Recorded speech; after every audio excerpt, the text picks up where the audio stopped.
Hello everyone, मैं हूं अभिषेक और आप देख रहे हैं मेरा YouTube channel creative math with Abhishek. हम लोग हैं क्लास 11th के चैप्टर सेट थ्योरी में और ये हम लोग का 7th वीडियो है जिसमें हम लोग क्वेश्चन नंबर 3 से लेकर जो क्वेश्चन नंबर 14 तक हैं उसको सॉल्व करेंगे। और ये हम लोग RS अग्रवाल की एक्सरसाइज 1C से करेंगे। तो चलते हैं, लास्ट वीडियो में हम लोगों ने क्वेश्चन नंबर 1 और 2 को सॉल्व कर लिया था। तो आते हैं क्वेश्चन नंबर 3 पे।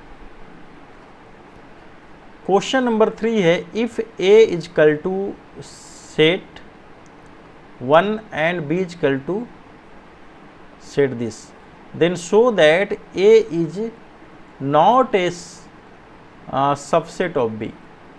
यानी दिया हुआ है कि सेट a में कितने एलिमेंट हैं, 1 एलिमेंट है। एंड सेट b में कितने एलिमेंट है, तो सेट b में भी 2 एलिमेंट हैं, एक है आपका सेट 1 और दूसरा है 2। से सबसेट होने के लिए मैंडेटरी कंडीशन है कि the element of A should be the element of B. यानी ए के सारे एलिमेंट जो हैं बी के भी एलिमेंट होने चाहिए, तब कहेंगे कि A is the subset of B. लेकिन यहाँ देख रहे हैं कि ए का एलिमेंट क्या है, 1 है। 1 is the element of A, but 1 is not the element of B. 1 A का एलिमेंट तो है लेकिन 1 जो है बी का एलिमेंट नहीं है। कहीं भी यहाँ पे 1 नहीं दिख रहा है, ये तो सेट 1 है, दिस इज नॉट 1। ठीक है, अगर ऐसे होता यानी 1 और 2 होता, बी अगर 1 और 2 होता तो कहते कि 1 जो है ए का भी एलिमेंट है और 1 जो है बी का एलिमेंट है। लेकिन यहाँ पर देख रहे हैं कि 1 जो है ए का एलिमेंट तो है लेकिन 1 जो है बी का एलिमेंट नहीं है। 1 is the element of A but 1 is not the element of B. और सबसेट होने के लिए जरूरी है कि सेट ए का एलिमेंट जो है बी में होना चाहिए। यानी हम लोग कह सकते हैं कि A is not the subset of B. A जो है बी का सबसेट नहीं है। ठीक है, ये हो गया क्वेश्चन नंबर 3 का। फिर आते क्वेश्चन नंबर 4।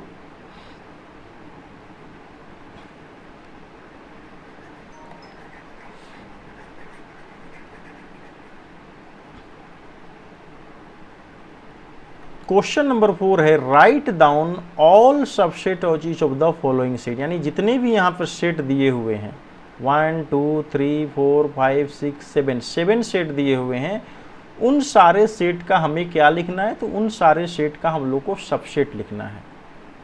ठीक है, पहला है ए इजकल टू सेट ए। यानी सेट ए में कितने एलिमेंट है, तो सेट ए में सिर्फ और सिर्फ जो है 1 एलिमेंट है। ठीक है, और हमको इसका सबसेट लिखना है। तो सबसेट कैसे लिखते हैं, इसके कौन कौन से सबसेट हो सकते हैं, तो सबसे पहला जो हम लोग जानते हैं कि phi is the subset of every set. Phi is the subset of every set.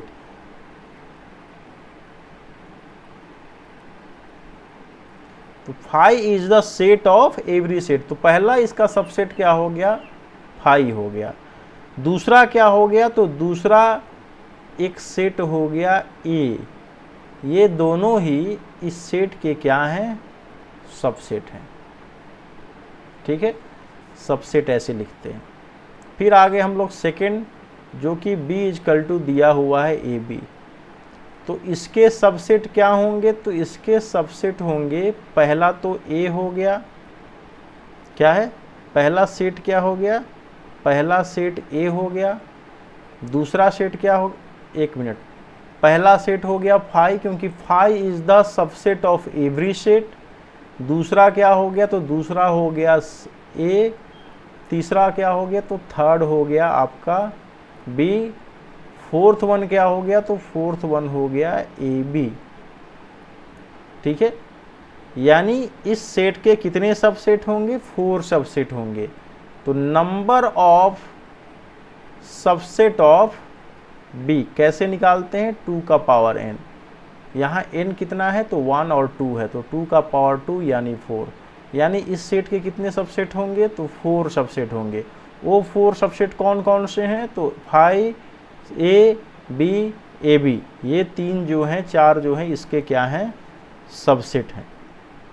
फिर आते हैं थर्ड नंबर जो कि C इक्वल टू दिया हुआ है -2 3, तो इसके सबसेट कितने होंगे, तो इसके सबसेट्स होंगे, पहला तो 5 होगा, 5 is the subset of every set, फिर होगा -2, फिर होगा 3, उसके बाद होगा -2 3, और इसमें भी कितने एलिमेंट हैं, तो इसमें भी 2 एलिमेंट है, तो नंबर ऑफ सबसेट कितने होंगे 2 का पावर 2 यानी 4, यानी यहाँ 1 2 3 4 कितने सबसेट हैं, 4 सबसेट हैं। सिमिलरली हम लोग इन सारे क्वेश्चन को हम लोग बना सकते हैं सेम तरीके से, इसी मेथड से। तो नेक्स्ट क्वेश्चन पे चलते हैं।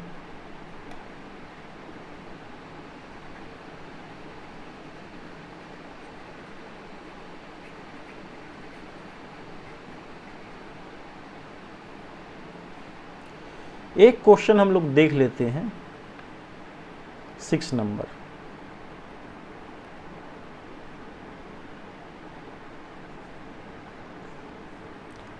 तो पहला क्या है, f इक्वल टू दिया है 2 और ब्रैकेट के अंदर 3। तो सबसे पहले नंबर ऑफ सबसेट कितने होंगे ये देख लेते हो। नंबर ऑफ एलिमेंट कितने हैं, तो नंबर ऑफ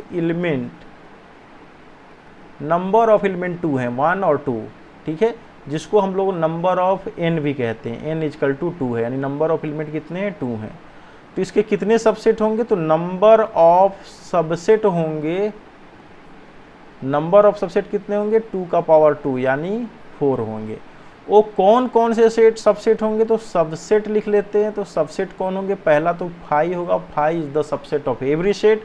फिर क्या होगा, सेट 2 होगा, उसके बाद क्या होगा, ये जो 3 है वो सेट के अंदर है, तो उसको हम लोग डबल सेट के अंदर लिखेंगे 3, और लास्ट में लिखते हैं every set is the subset of itself, यानी जितने भी सेट हैं वो अपने आप के सबसेट है। तो लास्ट जो हो जाएगा वो सेम सेट हो जाएगा अपना सबसेट। तो ये हो गए 4 सबसेट ऑफ दिस।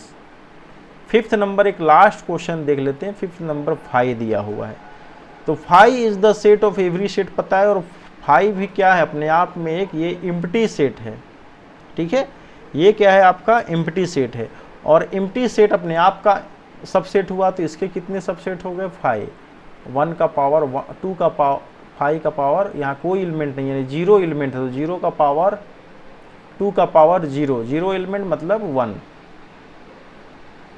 ठीक है। किसी भी सेट के सबसेट की संख्या कितनी होती है 2 का पावर n, n का वैल्यू कितना है 0, क्योंकि 5 सेट में 0 एलिमेंट होते हैं, 2 का पावर 0 यानी कि 1 सेट सबसेट हुआ, 1 सबसेट क्या हुआ, ये 5 अपना सबसेट खुद हुआ। फिर नेक्स्ट क्वेश्चन में आते हैं जो कि हम लोग का क्वेश्चन नंबर है 5।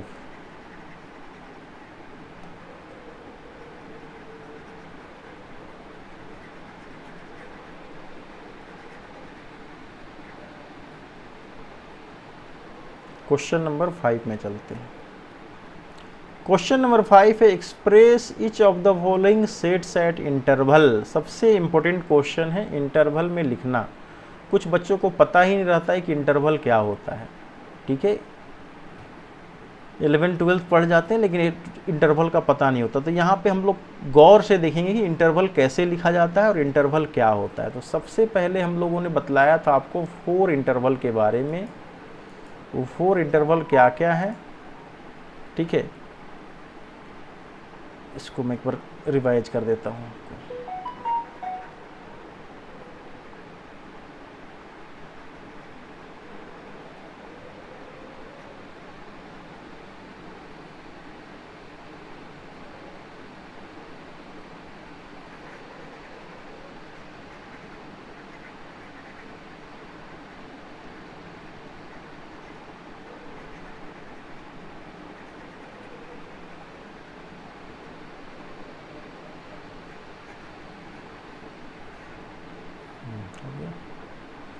सबसे पहले जो है, जो भी इंटरवल हैं as a subset of R, real number के सबसेट के रूप में हम लोग इंटरवल को लिखते हैं, ठीक है। आर जो है क्या है, एक रियल नंबर है, रियल नंबर का सेट है, मान सकते हैं। सपोज कीजिए कि ए बी कोई दो एलिमेंट हैं, किसके, रियल नंबर के एलिमेंट है, यानी रियल नंबर सेट में दो एलिमेंट हैं ए बी, और ए जो है बी से क्या है, स्मॉलर है, ए इज लेस देन बी है। ठीक है, तो पहला जो है क्लोज इंटरवल, क्लोज इंटरवल को लिखने का तरीका होता है दोनों तरफ से ब्रैकेट ऐसे क्लोज होगा, तो इसको हम लोग कहेंगे क्लोज इंटरवल। ठीक है, और इस क्लोज इंटरवल में ए और बी को ऐसे लिखते हैं, यहाँ पे दिया हुआ है जहाँ ए इज लेस देन बी। जब ये क्लोज इंटरवल होता है तब इसका मतलब होता है एक्स कोई नंबर है ऐसा जो कि ए से बड़ा भी है और बराबर भी है और बी से छोटा भी है और इक्वल भी है, यानी X is greater than equal to, greater than also equal to, but less than also equal to B. तब इस तरह के लिखने के जो तरीके होते हैं उसको हम लोग कहते हैं क्लोज इंटरवल।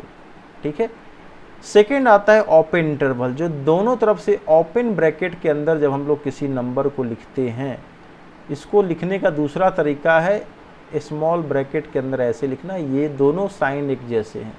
जब ओपन इंटरवल की बात आती है तो यहाँ से इक्वल का साइन हट जाता है, यानी सिर्फ रह जाता है X is greater than A but less than B, तब ये हो जाता है हम लोग का ओपन इंटरवल। ठीक है, ये फर्स्ट वन हो गया, ये सेकेंड वन हो गया।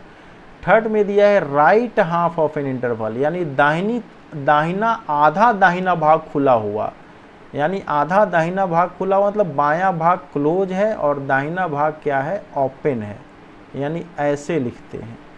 तो यहाँ इसका मतलब होता है कि x जो है a से बड़ा और बराबर है लेकिन क्या है, b से छोटा है, और इसको हम लोग ऐसे भी लिख सकते हैं स्मॉल ब्रैकेट के अंदर।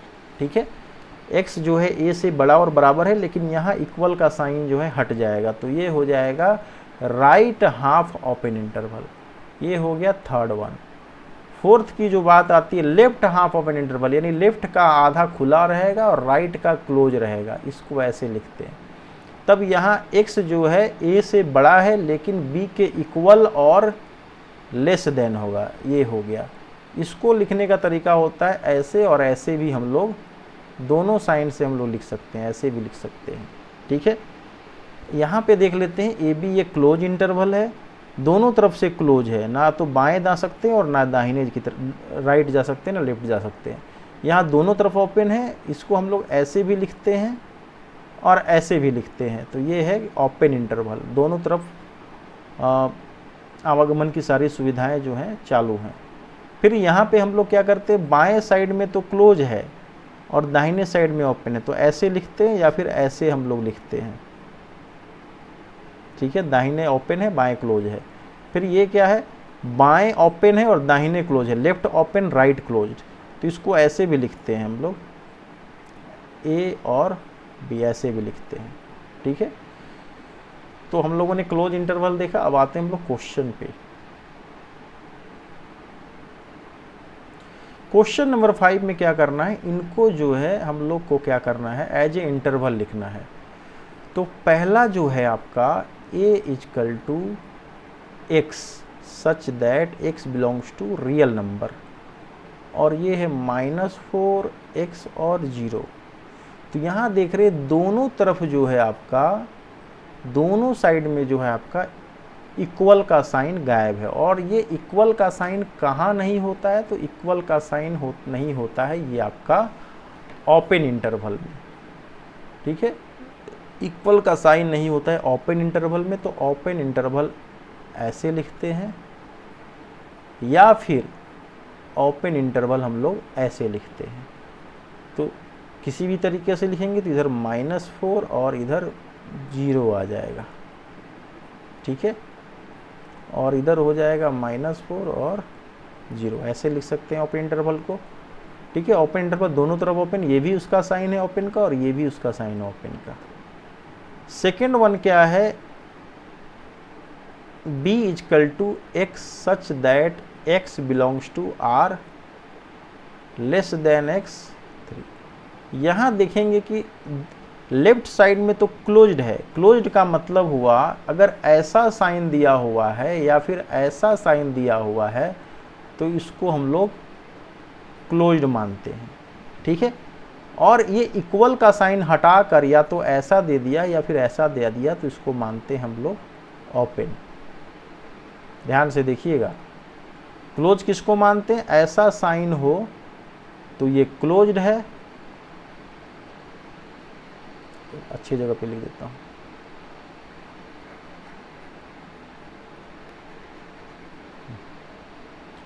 अगर इस तरह का साइन मौजूद हो तो ये क्लोज्ड का साइन है, और सिर्फ ऐसे दिया हो या फिर ऐसे, तो ये किसका साइन है, ओपन का साइन है, ओपन। ठीक है, तो यहाँ लेफ्ट साइड में तो क्या है, क्लोज्ड है, क्योंकि ग्रेटर देन इक्वल साइन है, तो लेफ्ट साइड में क्लोज है, लेकिन राइट साइड में ओपन, तो लेफ्ट साइड में क्लोज और राइट साइड में ओपन, तो ये हो गया 0 3, और इसको ऐसे भी लिख सकते हैं 0 3। थर्ड वन क्या है, C equal to x such that x belongs to R 2 is less than equal to 6।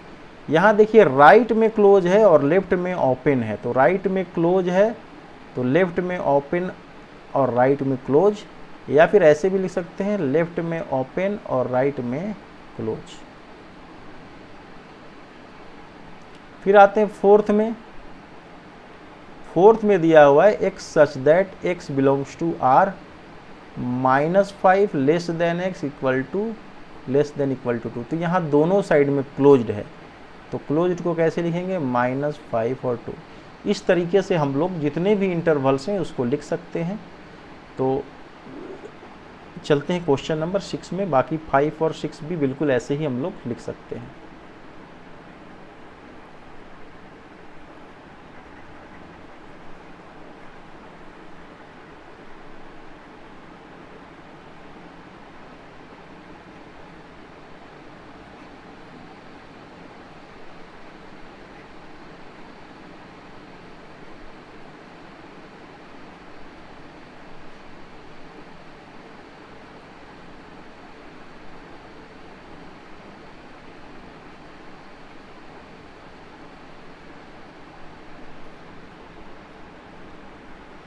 हम लोग आते क्वेश्चन नंबर 6 पे। क्वेश्चन नंबर 6 है,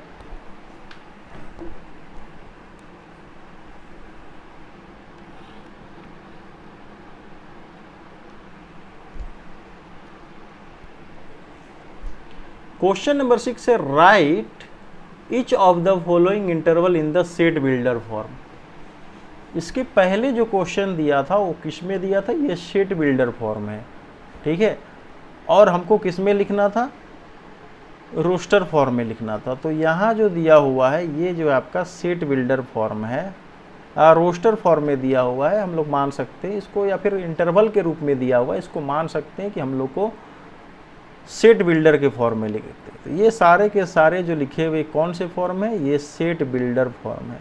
इसी तरीके के फॉर्म में हम लोग को नीचे दिए हुए जो भी इंटरवल हैं उनको लिखना है, ठीक है। तो मैं अब तक आपको बहुत सारी चीज़ें क्लियर हो चुकी होंगी कि कैसे हम लोग इंटरवल को क्लोज्ड और left side open, right side open, open interval, close interval के रूप में लिखते हैं। ये हम लोग आप अभी तक सीख चुके हैं। तो आते हैं हम लोग क्वेश्चन नंबर 6 में। क्या करना है, हम लोग को सेट बिल्डर फॉर्म में लिखना है, सेट बिल्डर फॉर्म में लिखना है सारे इंटरवल को। तो 6 का जो 1 है वो दिया हुआ है -2 3। ये जब इस तरीके के ब्रैकेट में हो या फिर ऐसे ब्रैकेट में हो, ठीक है, ये दोनों किसका क्या है, तो ये दोनों जो हैं आपके ओपन इंटरवल हैं, both side open interval, sorry, ये दोनों जो हैं किस तरीके से लिखे हुए हैं, तो ये दोनों जो हैं ओपन इंटरवल में है, ठीक है। ओपन इंटरवल में सेट बिल्डर फॉर्म में कैसे लिखेंगे, तो मान लीजिए a equal to x such that x belongs to r, यानी x ऐसा नंबर है जो किसमें से, रियल नंबर के ग्रुप में से है, रियल नंबर का मेंबर है। और यहाँ क्या है, तो -2 such that -2 is less than x is less then 3। तो ये हो गया आपका set builder form open interval a का। सेकेंड है आपका b इक्वल टू 4 और 10। ये आपका कौन सा इंटरवल है? तो ये है आपका क्लोज्ड इंटरवल। ठीक है, क्लोज इंटरवल के सेट को कैसे लिखेंगे? तो x such that x belongs to r, comma देंगे 4 less than equal to x less than equal to 10। तो ये हो गया आपका सेकंड का सेट बिल्डर फॉर्म। फिर आते हैं हम लोग क्वेश्चन नंबर 3 में। तो 3 में दिया हुआ है -1 8 इधर ओपन, यानी इधर राइट हाफ ओपन इंटरवल है, ये राइट हाफ ओपन इंटरवल है, ये राइट हाफ ओपन इंटरवल। तो यहाँ भी क्या लिखेंगे? c equal to X such that x belongs to r, comma देंगे -1 less than equal to x but less than 80। तो ये हो जाएगा आपका राइट हाफ ओपन इंटरवल। फिर आते हैं हम लोग 4th नंबर में।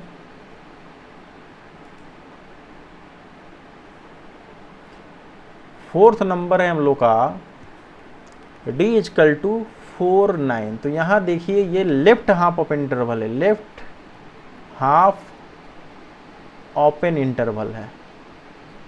ठीक है, ये लेफ्ट हाफ ओपन इंटरवल में क्या करेंगे हम लोग? d x such that x belongs to r, comma देंगे 4 less than x but less than equal to 9। तो ये हो गया हम लोग का लेफ्ट हाफ ओपन इंटरवल। इसी तरीके से हम लोग रिमेनिंग जो क्वेश्चन है फिफ्थ और 6th को बना सकते हैं। फिर आते हैं हम लोग क्वेश्चन नंबर 7 पे।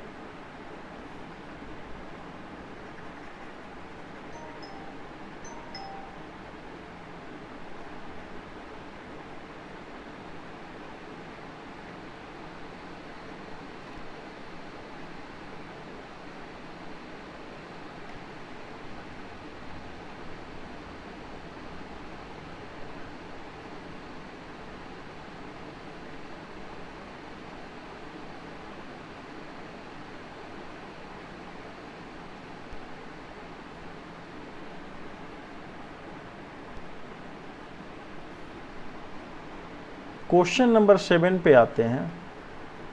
दिया हुआ है कि if a equal to find which of the following statements are true, यानी a का जो वैल्यू है वो दिया हुआ है 3 4 5 और 6।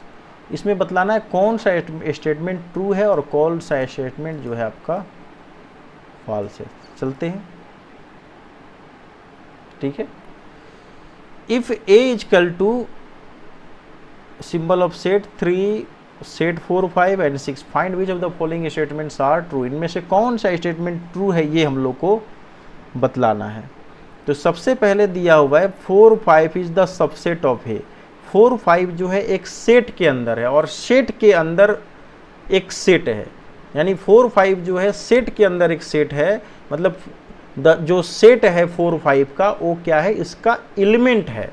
यानी ये जो सेट है this is not the subset of A but this is the element of this set ए। यानी ए जो है क्या है आपका 4 5 जो है इसका क्या है? एलिमेंट है। ठीक है, फर्स्ट वन क्या है? 4 5 जो है वो क्या है? वो सेट ए का एलिमेंट है, ना कि सबसेट है। तो ये तो आपका फॉल्स हो गया। सेकेंड आते हैं कि 4 5 इज द एलिमेंट ऑफ ए। तो ये बिल्कुल करेक्ट है, ये जो है एलिमेंट है आपका। फिर आ गया ब्रैकेट के अंदर जो 4 5 है, ब्रैकेट के अंदर जो 4 5 है वो सबसेट है। तो यस, सबसेट कैसे लिखते हैं सबको पता है। तो ये क्या है आपका? ये भी ट्रू है। यानी 4 5 का जो सेट है वो ब्रैकेट के यानी सेट का सेट जो है वो क्या है? इसका सबसेट है। अब यहाँ 4 क्या ए का एलिमेंट है? तो 4 ए का कहीं भी एलिमेंट नहीं है, तो ये क्या है? फॉल्स है। फिर देखते हैं सेट 3 क्या है? ए का सबसेट है, तो सबसेट है, ट्रू है।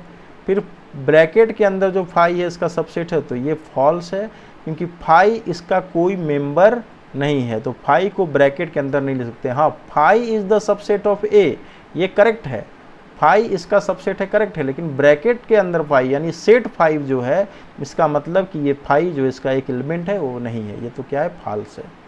फिर आते हैं 5 is the subset of A. Yes, 5 सारे सेट का सबसेट होता है, तो इसमें कोई दो राय नहीं है कि ये सबसेट नहीं है, तो ये करेक्ट है। फिर आते हैं 3 4 5 इज द सबसेट ऑफ ए। तो ये फॉल्स है, क्योंकि 4 5 जो है सेट के अंदर है, तो ये इसका सबसेट ऐसे नहीं हो सकता है। फिर 3 6 जो है इसका सबसेट है, तो ये भी ट्रू है। तो first false, second true, third true, fourth false, fifth true, sixth false, 7 true, 8 false and 9th true, ये ऐसे हैं।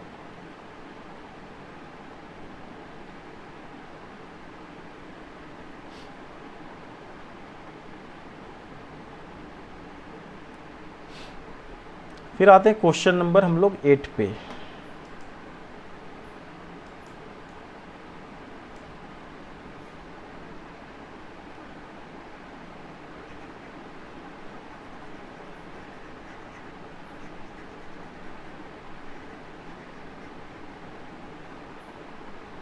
क्वेश्चन नंबर 8 जो है वो क्या दिया हुआ है, तो दिया हुआ है A = ABC। ठीक है, तो हमें क्या निकालना है, PA निकालना है, एंड क्या निकालना है, NPA निकालना है। ठीक है, हम लोग को क्या निकालना है, PA निकालना है और NPA निकालना है। तो PA क्या होता है, तो PA को हम लोग कहते हैं पावर सेट। क्या कहते हैं, पावर सेट। PA को कहा जाता है पावर सेट, और NPA को क्या कहा जाता है, पावर सेट में जितने एलिमेंट हैं उनकी संख्या को निकालना जो है वो कहलाता है NPA। NPA का मतलब होता है number of element in A power set, number of element in A power set, यानी पावर सेट में कितने एलिमेंट हैं उसके नंबर को कहेंगे NPA, और PA यहाँ पर क्या है, पावर सेट। तो ये बात ध्यान देने वाली की जरूरत है कि पावर सेट क्या होता है। तो पावर सेट क्या होता है एक बार देख लेते हैं, व्हाट इज पावर सेट। ठीक है,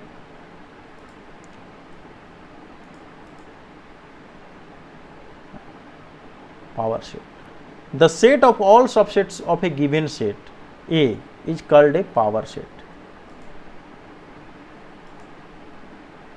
ठीक है, तो यहां देखते हैं किसी भी सेट के जितने सबसेट होते हैं, किसी भी सेट के जितने सबसेट होते हैं उनका जब सेट हम लोग बनाएंगे तो क्या कहलाएगा, पावर सेट। तो चलिए लिखते हैं पावर सेट। तो A के एलिमेंट है ABC, यानी ये सेट A है। ठीक है, तो सबसे पहले हम लोग इसके सबसेट लिखते हैं। तो इसके कितने सबसेट होंगे, तो नंबर ऑफ सबसेट कितना होगा, तो 2 का पावर n होगा नंबर ऑफ सबसेट। तो 2 का पावर कितना है, तो 3 है। n का वैल्यू यहाँ पे क्या है, तो n का वैल्यू जो है 3 है, क्योंकि नंबर ऑफ एलिमेंट्स 3 है। तो कितना हो गया, 8 हो गया। यानी इसके कितने सबसेट होंगे, तो इसके सबसेट होंगे आपके 8। तो उन सारे सबसेट को लिखते हैं। तो अब लिखते हैं सबसेट, सबसेट्स ऑफ A। तो 5 is the subset of every set. तो पहला तो 5 हो गया, फिर आपका हो गया A, फिर हो गया B, फिर हो गया C, यानी हमको मिल गए 4 ABC। अब चलते हैं, एक हो गया आपका AB, दूसरा हो गया AC, और तीसरा हो गया आपका BC, और एक लास्ट हो गया the every set is the subset of itself, यानी सारे सेट जो है अपने आप के इटसेल्फ है। कितने सबसेट हो गए इसके, 1 2 3 4 6 7 8, करेक्ट है, 8 सबसेट। ठीक है, अब इसका हम लोग क्या लिखना, पावर सेट लिखना है। ठीक है, पावर सेट का मतलब हुआ कि इसके जितने भी सबसेट हैं जब उसका सेट बना दे, यानी किसी भी सेट के सबसेट का जब हम लोग सेट बना देंगे तो कहलाएगा पावर सेट। तो इसके ये सारे के सारे जो सबसेट हैं, ये सारे के सारे जो सबसेट है अब पावर सेट के क्या हो जाएंगे, एलिमेंट हो जाएंगे। तो लिखते हैं पावर सेट। तो पहला एलिमेंट हो गया 5, दूसरा third, fourth, fifth, sixth, seventh, और ये हो गया ABC, ये हो गया 8 मेंबर। अब ये सेट क्लोज हो गया, तो ये कहलाएगा पावर सेट कहलाएगा। ठीक है, अब पावर सेट का हम लोग को संख्या निकालना है, तो पहले ही मैं आपका संख्या जो है निकाल चुका हूँ पावर सेट। तो यहाँ पर इस सेट में कितने मेंबर हैं, तो 2 मेंबर हैं। और 3 मेंबर हैं, तो 2 का पावर 3 यानी कितने पावर सेट हो गए? तो पावर सेट में मेंबर कितने हो गए? 8 हो गए। 1 2 3 4 5 6 7 8। ठीक है, ये हो गया क्वेश्चन नंबर 8। कहीं भी कोई भी प्रॉब्लम हो आप पूछ सकते हैं। कंफर्म?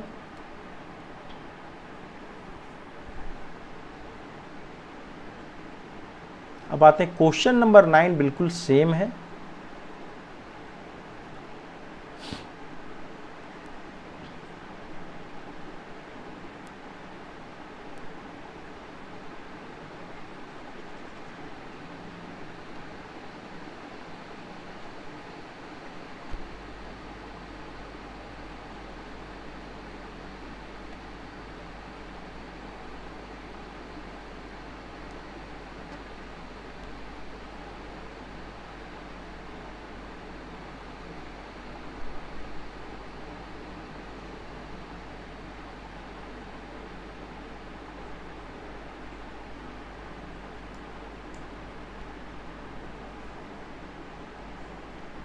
क्वेश्चन नंबर 9 पे आते हैं।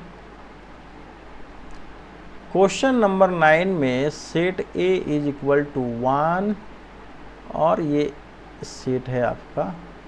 ठीक है, तो सबसे पहले इसके सबसेट लिखते हैं। तो सबसेट क्या क्या हो जाएगा? तो सबसेट हो जाएगा पहला 5 is the set of every set, फिर आ जाएगा सेट 1, फिर आ जाएगा सेट 2 3, फिर आ जाएगा सेट 1 2।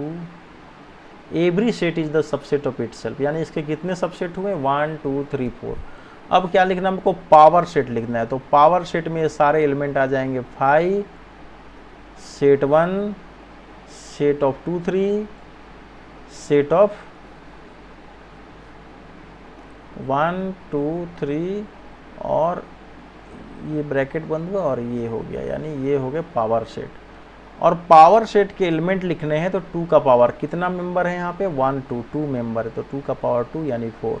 1 2 3 4 एलिमेंट हो गए इसके। ठीक है, क्वेश्चन नंबर 10 पे आते हैं। 10 क्या है? A is equal to 5। A is equal to 5 ये कौन सा सेट है? तो ये है एम्प्टी सेट। और इसमें एलिमेंट कितने हैं? तो नंबर ऑफ एलिमेंट हैं 0। ठीक है, नंबर ऑफ एलिमेंट कितने हैं? 0। तो नंबर ऑफ सबसेट कितने होंगे? तो नंबर ऑफ सबसेट होंगे 2 का पावर 0 यानी कि 1। यानी इसका सबसेट क्या होगा? तो इसका सबसेट होगा 5। इसका सबसेट क्या होगा? 5। ठीक है, नंबर ऑफ। और एनपीए कितना होगा? तो एनपीए होगा आपका 2 का पावर 0 यानी कि 1। इसका एनपीए होगा 2 का पावर 0 यानी कि 1। ठीक है,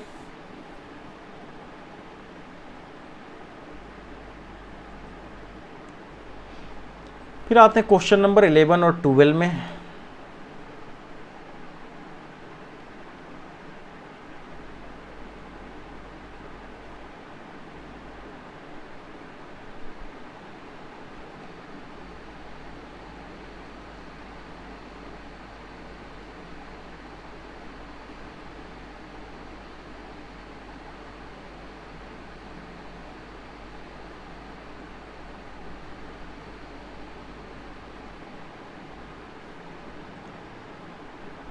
क्वेश्चन नंबर 11 है, ए कोई सेट है जिसका एलिमेंट है 1 3 5। बी कोई सेट है जिसका एलिमेंट है 2 4 6।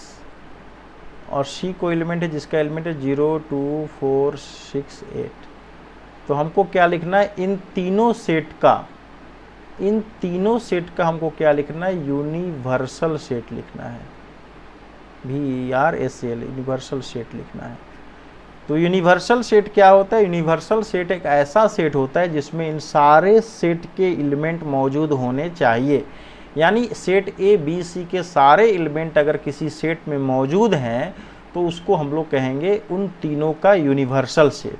ठीक है, और यूनिवर्सल सेट का साइन होता है तो U, तो हम लोग लिख दिए सारे एलिमेंट होने चाहिए, तो 1 0 1 इसमें से 0 ले लिए, 2 ले लिए, यहाँ से भी 2 आ गया, यहाँ से 1 आ गया, यहाँ से 3 आ गया, यहाँ से 4 5 6 8 ये एलिमेंट होंगे। तो 0 हो गया, 1 2 3 4 5 6 8। अब देखिए ए के सारे एलिमेंट है 1 3 5 1 3 5, बी के सारे एलिमेंट है 2 4 6 तो 2 4 6, सी के सारे एलिमेंट है 0 2 4 6 और 8, यानी ये जो है हम लोग का यूनिवर्सल सेट हुआ इन तीनों सेट का। कंफर्म। फिर आते हैं क्वेश्चन नंबर 12। क्वेश्चन नंबर 12 है प्रूव दैट, क्या करना है कि A is a subset of B, B is a subset of C and C is a subset of A, then A is equal to C। Question number 11 पे चलते हैं।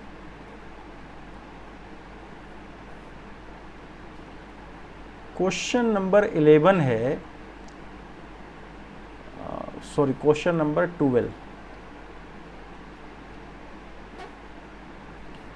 Question number 12 है prove that A is the subset of B, B is the subset of C, C is the subset of A, then A implies A is equal to C। यानी हमें prove करना है कि if A is the subset of B, B is the subset of C and C is the subset of A, then prove that, prove करना है कि A is equal to C। चलते हैं सॉल्यूशन में।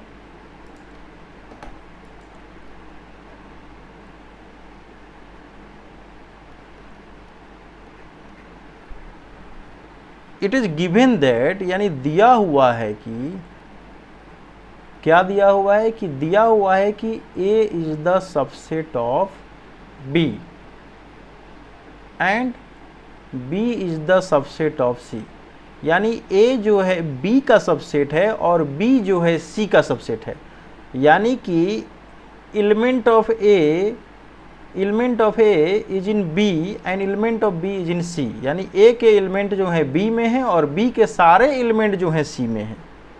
ठीक है, it's means that all element of A are in B and all element of B are in C। इसका मतलब हुआ कि all element of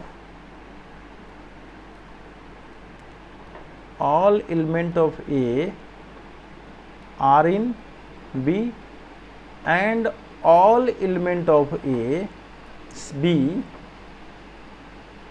are in C, यानी A is the subset of B and B is the subset of C, यानी A के सारे element B में है और B के सारे एलिमेंट C में है। ये इम्प्लाइज करता है कि A is the subset of C। इसका मतलब हुआ कि A भी C का सबसेट है, A के सारे एलिमेंट B में है, B के सारे एलिमेंट C में है।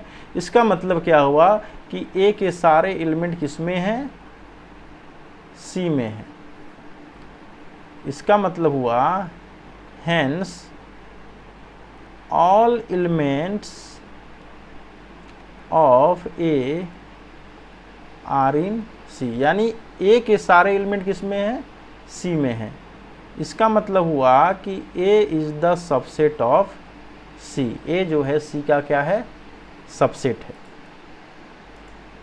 ठीक है, और गिवन है, दिया हुआ है कि C is the subset of A,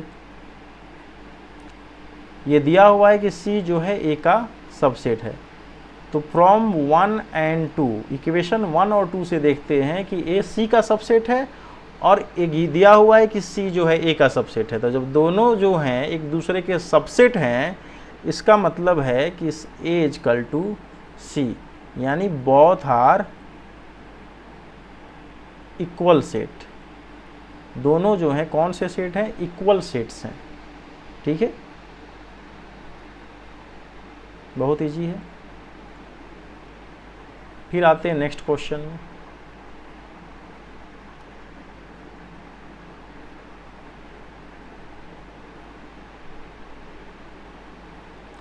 next question,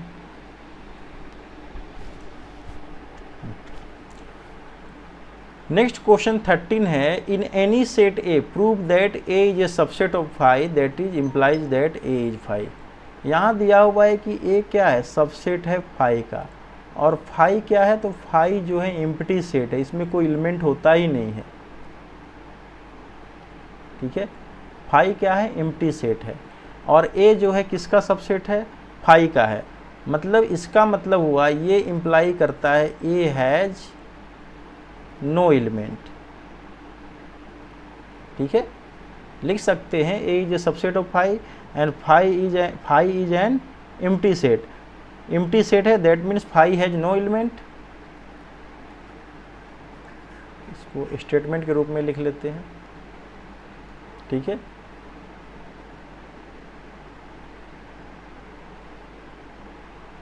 given that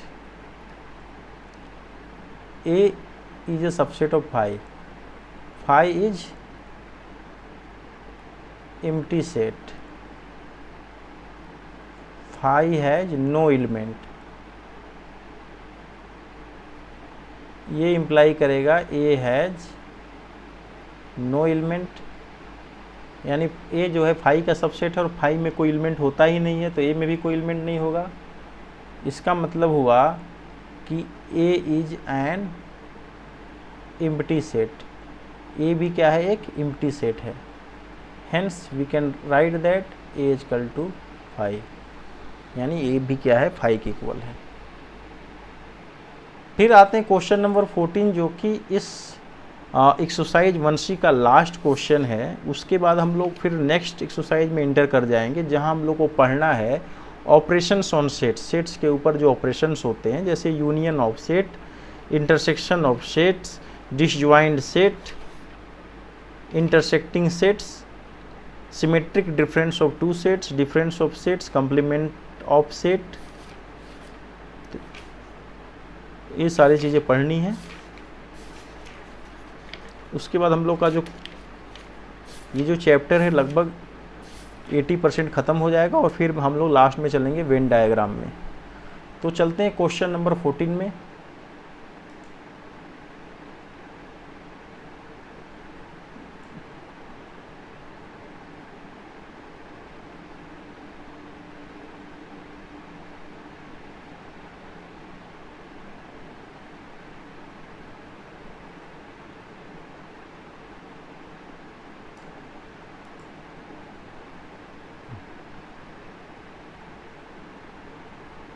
question number 14 है, state whether the given statement is true और फॉल्स, यानी जो स्टेटमेंट दिया हुआ है या तो ट्रू होगा या तो फॉल्स होगा। तो हमें बताना है कौन सा स्टेटमेंट ट्रू है और कौन सा स्टेटमेंट फॉल्स है।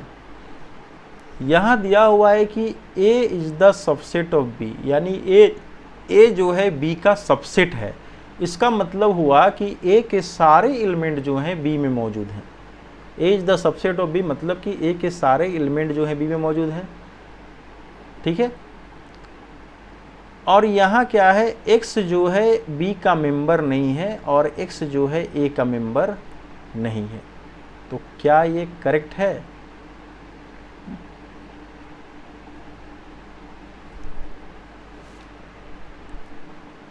ठीक है, तो ये ट्रू हो सकता है, ट्रू है। क्यों? क्योंकि अगर कोई मेंबर जो है B का सदस्य नहीं हो और A का भी सदस्य नहीं हो, ठीक है, तो उससे कोई फर्क नहीं पड़ता है, A is the subset of B। ठीक है, इसका कोई अर्थ ही नहीं है, यहाँ लिखने का कोई मतलब ही नहीं है।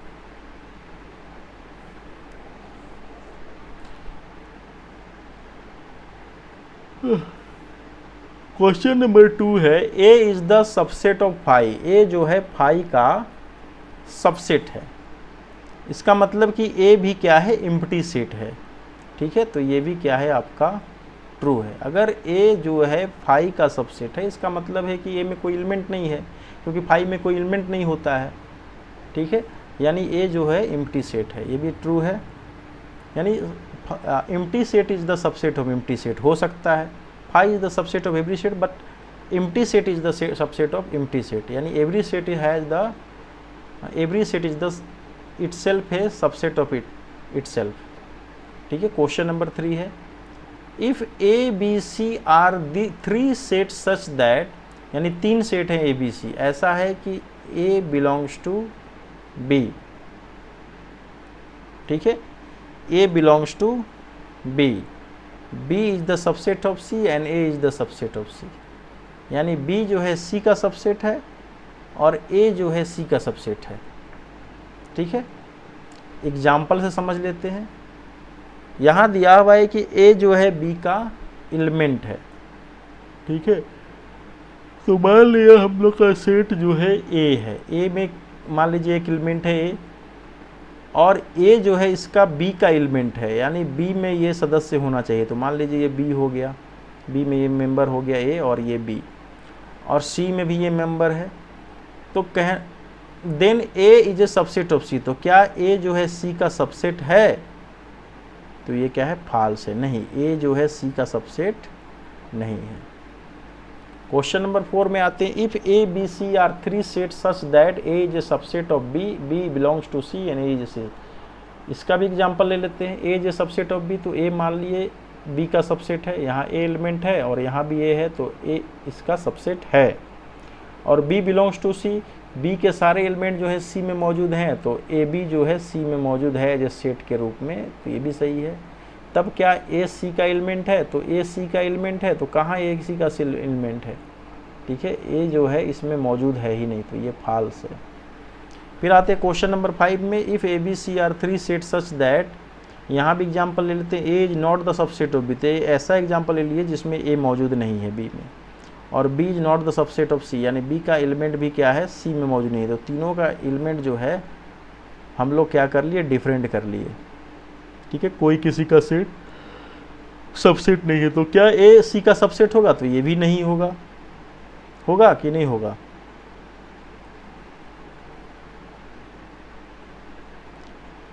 ए जो है में एक एलिमेंट है, बी में एलिमेंट है बी सी, और सी में एलिमेंट है ए सी। तो यहाँ देख सकते हैं कि ए जो है बी का सबसेट नहीं है और बी जो है सी का सबसेट नहीं है, लेकिन ए जो है सी का सबसेट हो सकता है। ठीक है, ए जो है सी का सबसेट है, तो ये क्या है, ट्रू है। फिर यहाँ चलते हैं A B are set such that x belongs to A B ऐसे सेट है जिसमें एक्स जो है ए में बिलोंग्स करता है और ए जो है बी में बिलोंग्स करते हैं, यानी एक्स है और एक्स जो है बी में है। तो क्या एक्स बिलोंग्स करेगा बी से? तो एक्स बिलोंग्स कर रहा है बी से? तो नहीं, तो ये जो है फॉल्स है।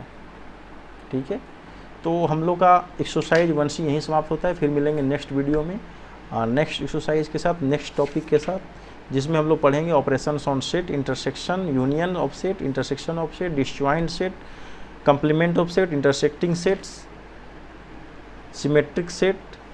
तो फिर मिलते हैं नेक्स्ट वीडियो में, तब तक के लिए बाय बाय, गुड नाइट।